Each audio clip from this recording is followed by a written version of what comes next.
Game changer event తర్వాత ఒక ఇద్దరు అబ్బాయిలు అయితే యాక్సిడెంట్లో చనిపోయారు.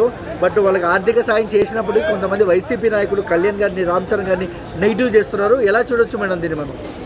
వీళ్ళు చేసిన కార్యక్రమాలే కానీ వీళ్ళు చేసిన పనులే కానీ సరిపోవా? ఇంకా సినిమా వాళ్ళ మీద పడ్డారు పోయి ఇంకా సినిమా వాళ్ళని అక్కడ సినిమాల టికెట్ల రేట్లు తగ్గించి ప్రతి సినిమాని ఎదగకుండా, ప్రతి హీరోని ఇది కాకుండా, ప్రతి డబ్బులు పెట్టుకున్న ప్రతి ప్రొడ్యూసర్కి ఏమి రాకుండా చేశారు. ఇది సరిపోదంట నా వాళ్ళకి. ఇవేమీ సరిపోక ఇప్పుడు ఏంటంట వాళ్ళ బాధ ఏంటంట, వాళ్ళ గోల ఏంటంట, ఏంది అరెస్ట్ చేస్తాం గిరీష్ చేస్తాం అని అంటున్నారంట. పవన్ కళ్యాణ్ అరెస్ట్ చేసేంత దమ్ము ధైర్యం ఉందా వాళ్ళకి? రమ్మని మనం చూద్దాం ఏ మాత్రం వస్తారో, ఎవరు వస్తారో. ఆంధ్రప్రదేశ్ రాష్ట్రం అట్టడికిపోతుంది. ఆషామాషి అనుకుంటున్నారా?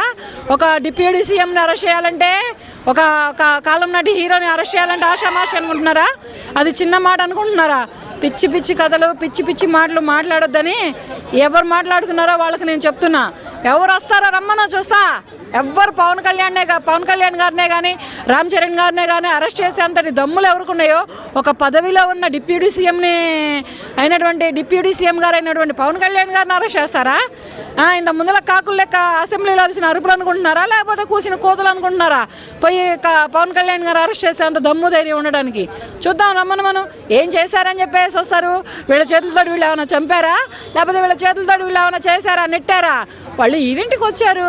ఈవెంట్ నుంచి ఈవెంట్ని శుభ్రంగా హ్యాపీగా ఎంజాయ్ చేశారు. ఈవెంట్ చూసుకున్నారు, వెళుతున్నప్పుడు వాళ్ళకి ఏదో అన్ఎక్స్పెక్టెడ్గా యాక్సిడెంట్ అయి చనిపోయారు. అంత మాత్రానికే పవన్ కళ్యాణ్ అరెస్ట్ చేయాలి, రామ్ చరణ్ అరెస్ట్ చేయాలి? అసలైనా వీళ్ళేం పోయి అసలు సినిమా వాళ్ళ మీద పడుతున్నారేంటి? ప్రతి ఒక్కళ్ళు అరెస్టులు పర్వం చేస్తున్నారేంటి? ఏం చేద్దాం అనుకుంటున్నారు సినిమా వాళ్ళని? వాళ్ళ భవిష్యత్తులో ఏం చేద్దాం అనుకుంటున్నారో ఏమో నాకేం అర్థం కావడం లేదు. అంటే కళ్యాణ్ గారు వాళ్ళే పర్మిషన్లు ఇచ్చుకున్నారు. అలా ఎలా ఇచ్చుకుంటారు? ఇలా ప్రాణాలు పోయాయి. రేవతి కుటుంబానికి 2 కోట్లు ఇచ్చినట్టు వీళ్ళకి కూడా 2 కోట్లు ఇవ్వాలన్నట్టు డిమాండ్ చేస్తున్నారు. ఎలా చూడొచ్చు మేడం? అదేమి రేవతి కుటుంబానికి అంటే అక్కడ ఏదో జరిగిపోయిందయ్యా. ఇప్పుడు ఇక్కడ జరిగిపోయింది, ఇక్కడ కట్ చేసేసేయండి. ఇక్కడ దక్కర్లేదు. ఇక రేవతి కుటుంబం అయిపోయింది, ఆ కుటుంబం ఇదైపోయింది. అసలు ఆ విషయాలు వద్దు. ఇప్పుడు జరుగుతున్న వర్తమానం ఏంటి, ప్రజెంట్లో ఏంటి అనేది చూసుకోవాలి. అంతేగాని ఎవరిష్టం వచ్చినట్టు వాళ్ళు అలా ఎలా మాట్లాడతారు? అసలు 2 కోట్లు ఎవరి జేబులో తీసుకొచ్చిస్తారంట? ఇలా జేబులో తీసుకొచ్చిమ్మని చెప్పు. ఇసుక మాఫియా చేసి దొంగ నిక్కర్లు మీ ప్రాణాలు తీసినాయి. మరి వాళ్ళే కూడా పోయినాయిగా. దొంగ నిక్కర్లు తాగి, దొంగ మందులు తాగి, ఇప్పుడు జగన్మోహన్ రెడ్డి గారు చేసినటువంటి దొంగ మందులు తాగి ప్రాణాలు చాలామంది కోల్పోయారుగా.